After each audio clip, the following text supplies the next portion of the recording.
Hey you guys, I hope you are well. Welcome to another vlog here on Breaking Trails with me, M. Johnson Photography. Before we get into the vlog, I just want to say a massive thank you to onecamera1lens.com and also Customized Ink as well for supporting my channel and supporting what I do. And of course, the merch, the Breaking Trails merch, which is absolutely amazing. I'm really happy with it. Today we are at Klein Gardens, or Clyne Valley Country Park. It's in the heart of Swansea. It's on the way down to the Mumbles. You come across it. It's on the right hand side of the road as you're driving towards the Mumbles. I've never been here before, would you believe it or not. I've lived in Swansea for about 11 years now. I've never been to Klein Gardens, but I've seen so many beautiful images and pictures on social media of the gardens. So I thought it would be amazing if I could take you guys along with me as I visit Klein Gardens. So without any further ado, let's get trailing.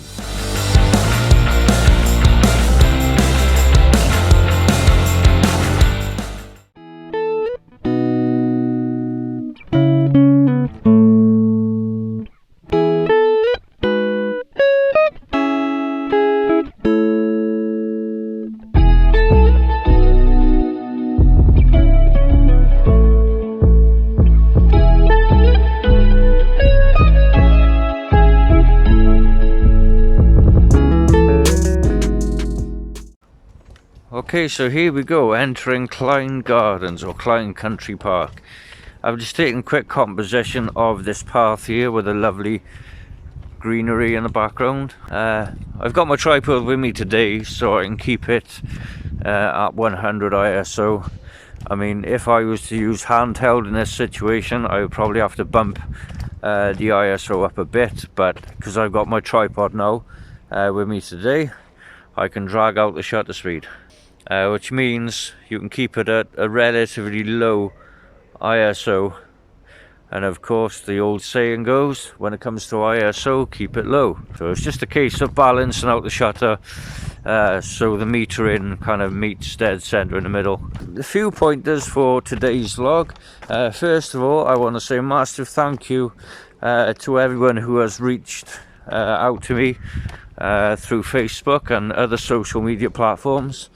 I suffer with a variety of mental health issues, and the last week or two haven't been the easiest, which is why you haven't seen much from me in regards to photography and vlogs. But it's always nice to see other people enjoying my photography and enjoying what I do. It really does help, so thank you for that.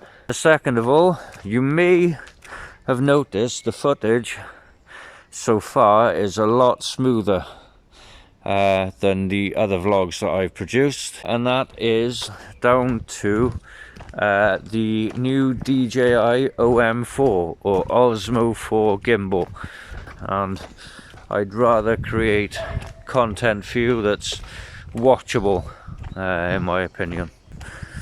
So I'm going to be trying a few different filming techniques today. Capture the vlog from Klein Gardens here in Swansea.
Okay, we just come across our main first kind of shoot of the day. I found this little lake in the background here with this sort of wooden jetty just by there as well. And then you've got the green of the trees in the background, and the lake is a kind of a brownish dark colour, so I think the green and the brown go well together in contrasts. What I'm thinking is having the jetty, the wooden little jetty platform with there as the main subject of focus, and then you're going to have the brown of the lake, and then in the foreground is the trees, which in post processing I'm going to bump up the green in the trees so it really stands out. I might highlight the jetty as well, because that's going to be the main kind of focus of the image.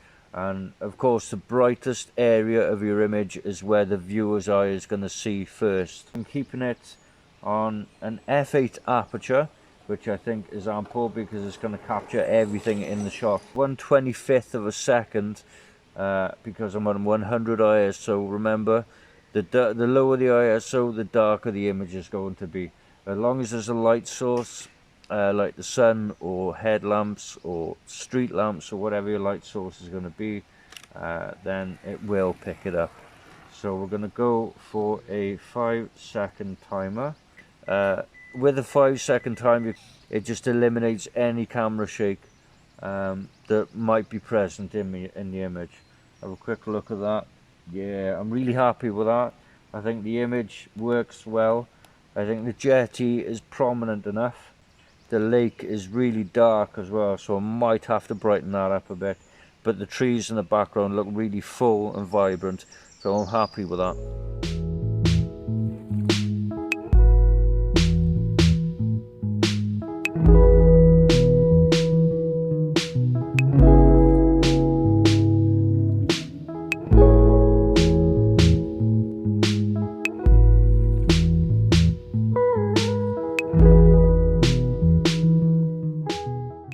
Let's talk about lenses today. Today I'm mainly going to be using the 18 to 55mm wide angle lens. Of course, being landscape photography, you want to capture as much in the foreground and the midground as you can. I've also got my 75 to 300mm prime lens, which enables me to capture some macro shots as I go. This looks really interesting composition. Let me turn you around. So just walking up the path here, just come across this beautiful little scene here. Yeah, I think I'm going to grab another shot by here. Composition wise, I'm not too sure. I want to capture the stream coming down, and I want to capture all that. So composition wise, I'm thinking roughly here. Of course, like I said, using a wide angle lens gives me the ability to capture all of the scene. So yeah, I'm going to set up a shot here and see what we can do.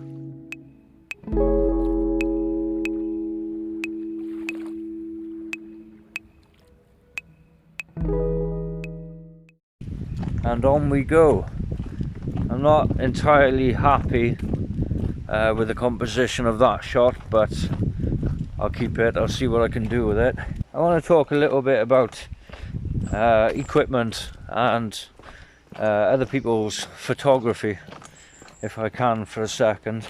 A lot of people that use really expensive cameras, they spend hundreds if not thousands on lenses, and I see a lot of people beating themselves up about equipment and what they haven't got and what they wish they had, and it all comes down to the old saying, all the gear, no idea.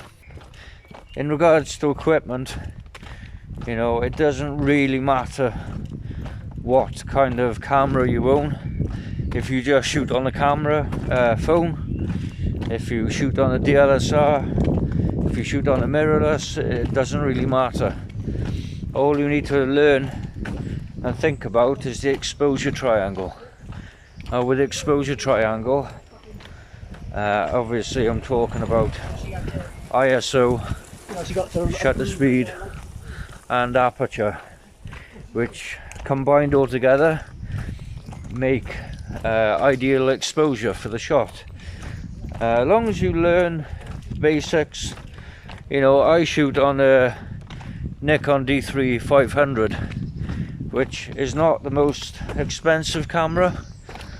It's not the cheapest, but it's still classed as an entry-level camera.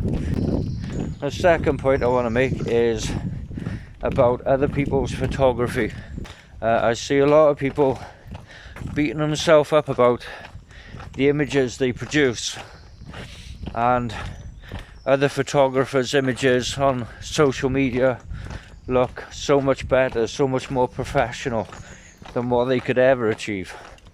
And I got stuck into this as well. I kind of looked at my images and I was looking at other people's images, and I was beating myself up about how my images weren't looking as professional or as vibrant as other people's. My images are certainly not competition entry level, but that's not what I got into photography for. I'm not into photography for points, awards, anything like that. I simply enjoy doing it. So if you haven't got the equipment, don't worry about it, just shoot with what you got. If you feel like you're not producing quality images, just keep trying. So yeah, on we go.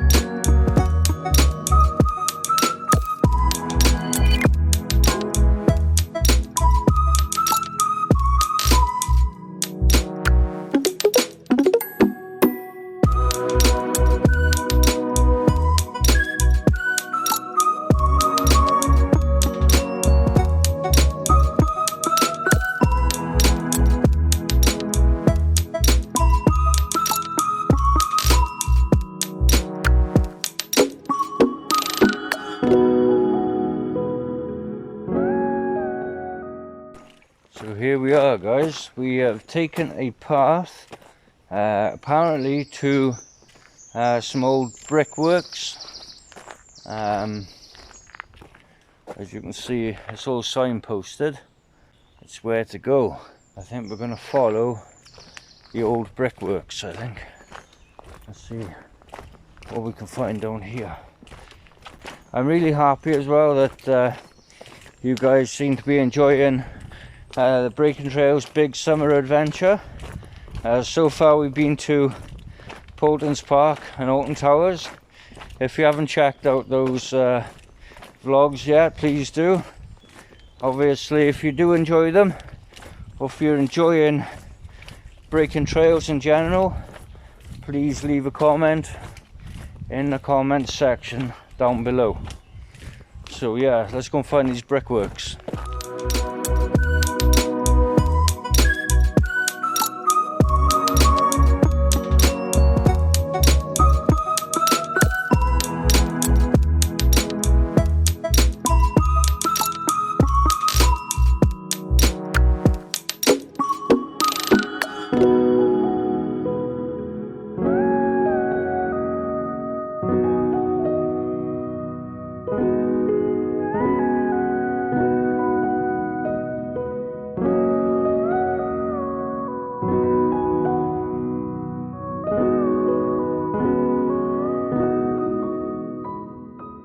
I know somebody on Facebook reached out to me and asked me what is the best way to photograph trees. It may seem really easy.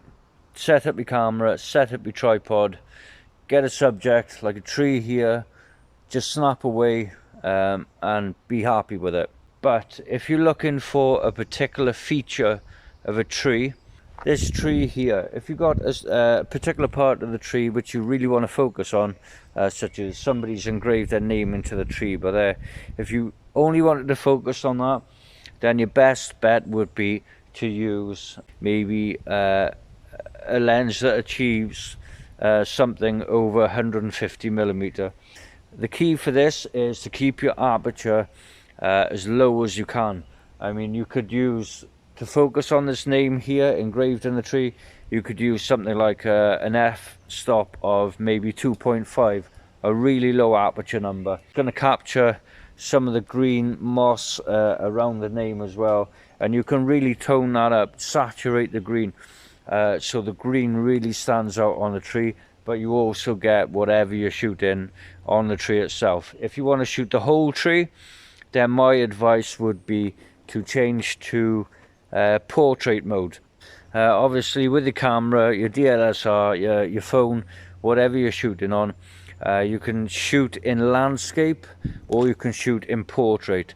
Now with landscape, you kind of capture the whole scene, everything in the foreground, midground, background, you capture the whole scene. With portrait mode or portrait photography, so all you're doing is flipping the camera vertical and you're capturing one subject in your shot. With my DSLR, if I just flip you around, it's currently on landscape mode at the moment, so the camera is facing this way, so it's going to kind of capture the whole scene here. It's going to capture the tree line, it's going to capture the horizon, it's going to capture the foreground and the background as well.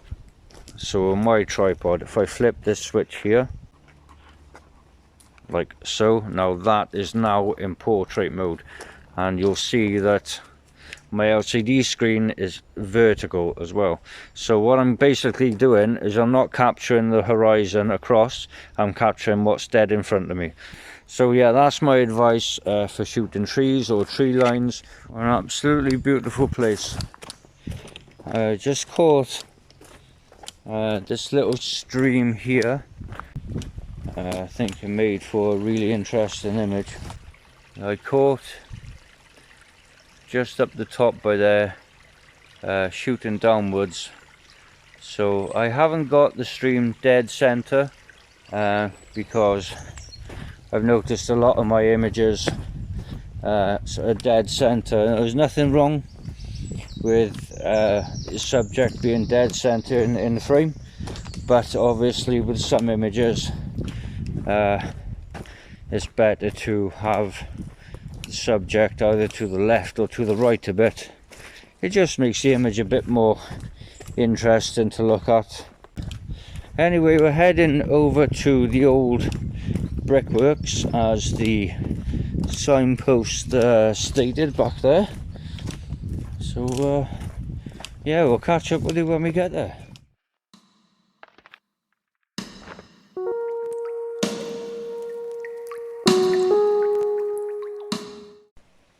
So this is what's left of the old brickworks area, but obviously this is what's left. Not a great deal left. It may have been used for transporting cargo back and forth, but I think this little bridge here makes for a really interesting image. Of course, you've got the branch just by there following along the wall, so that would look really nice in an image. And you've got all this greenery that's grown on the side by here and by here as well, and you've got the main tunnel. This part is lit up quite nicely, but it does get a bit dark as you go into the tunnel. So I'm going to set up the tripod now. I'm going to get a quick shot of this and then we'll carry on.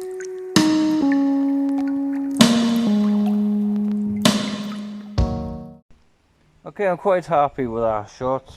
I've gone down to 1/10 of a second, only because it is quite dark in the tunnel itself. So I needed to drag the shutter speed down a little bit.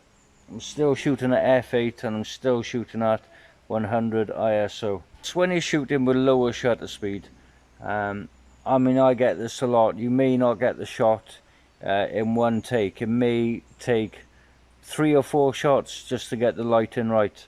But if you shoot on an auto, obviously then the camera will kind of do all that for you, choose the aperture, choose the ISO.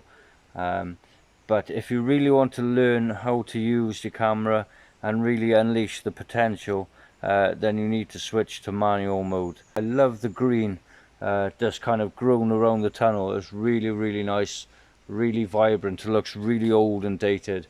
So when I get home in post-processing, I might bump up the green just to saturate it a little bit more, so you get a nice contrast between the grey of the walls of the tunnel and the green of the branches and the leaves. I think it will work really well together. So we're going to head back to the path we originally were on, and we're going to see if we can find it. I wonder if God got a plan for everyone. I wonder if I could take a second run, 'cause I carry on getting sad and getting stuck. What I wouldn't give for a life that doesn't suck. I'm a moving target. I never finish what I've started. I'm a moving target. But if I stop moving, then I'll have to face myself. I don't wanna face myself. I don't wanna face myself. I don't wanna face myself. Whoa, whoa, whoa, yeah. I'm a moving target. I never finish what I've started. Kinda makes me wish I had never started. I'm a moving target. But if I stop moving, then I'll have to face myself. I don't wanna face myself. So heading back, just taking a quick shot of these steps going up here. When it comes to photographing set the stairs like this, I always like to get low to the ground so you get a nice perspective on the steps leading up. I reckon it's a really nice effect. It's a really nice composition. So I've kept it at 100 ISO, and I've brought the shutter speed down to 1/3 of a second, obviously to absorb some of the sunlight that's breaking through the trees. But I've taken a quick photograph of it. I think it looks really nice.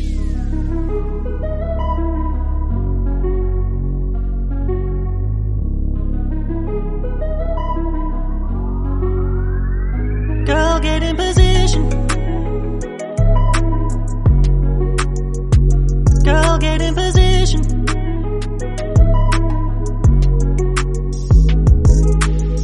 I don't know what I'm doing. I don't know what I'm doing, but girl, get in position. Girl, get in position. I'm keeping it 100. Not a fan of playing tricks to get you in the bedroom. What you see is what you pick, so don't get too excited. 'Cause I may not. Okay, we're just heading along a path up here. They look like, see, they got a door by there. They look like some kind of pillbox that they used to use in the war. They did say that they had a swamp up here, and here it is. Looking very swampy and algae covered. Definitely the coloration of the green of the algae, and you got these dead branches in the background as well. Yeah, and I break the tripod out, we'll get a shot.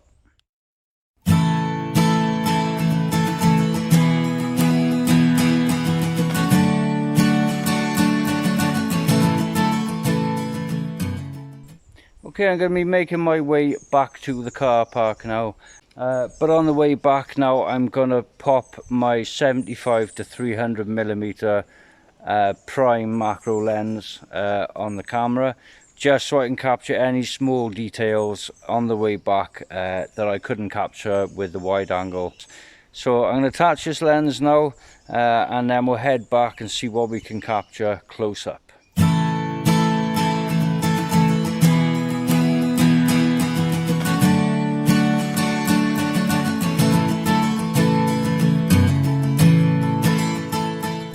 of course, with macro photography, it's all about what you can capture up close. So even though it's very good and very useful to use a tripod to capture static objects that are not going to move, are not going to blow in the wind, then a tripod would probably be your best bet. But for macro photography, for me, I enjoy shooting handheld. So I'll pack the tripod away and I'm going to go handheld with my macro shots.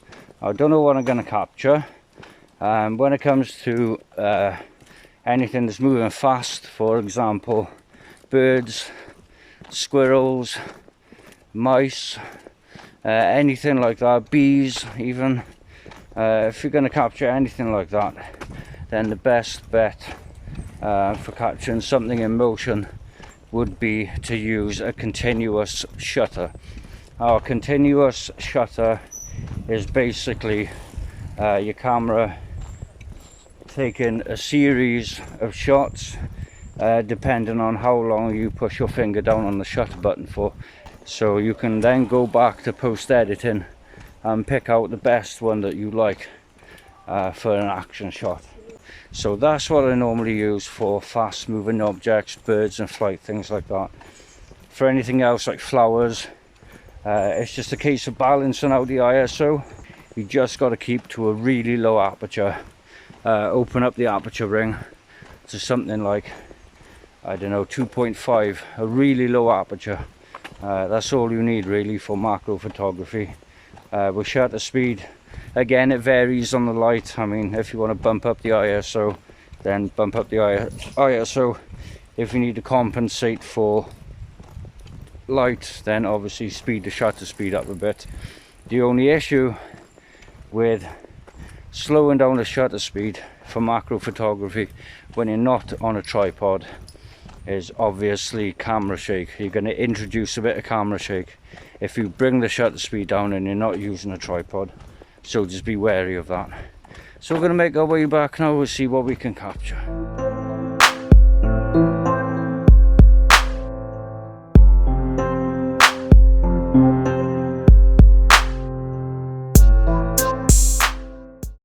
So that is it, guys. That is the end of today's vlog here at Klein Gardens, Swansea. Like I said before, it's probably going to be a two-part vlog because it's such a big place. It's impossible to cover in one day, in one vlog. So yeah, look out for part 2 coming soon. If you enjoyed the video, please leave a comment in the comment section down below. Don't forget to hit the subscribe button and the notifications bell, because that will tell you every time I upload something new. So that's it from me, guys. Until then, keep safe and keep on trailing.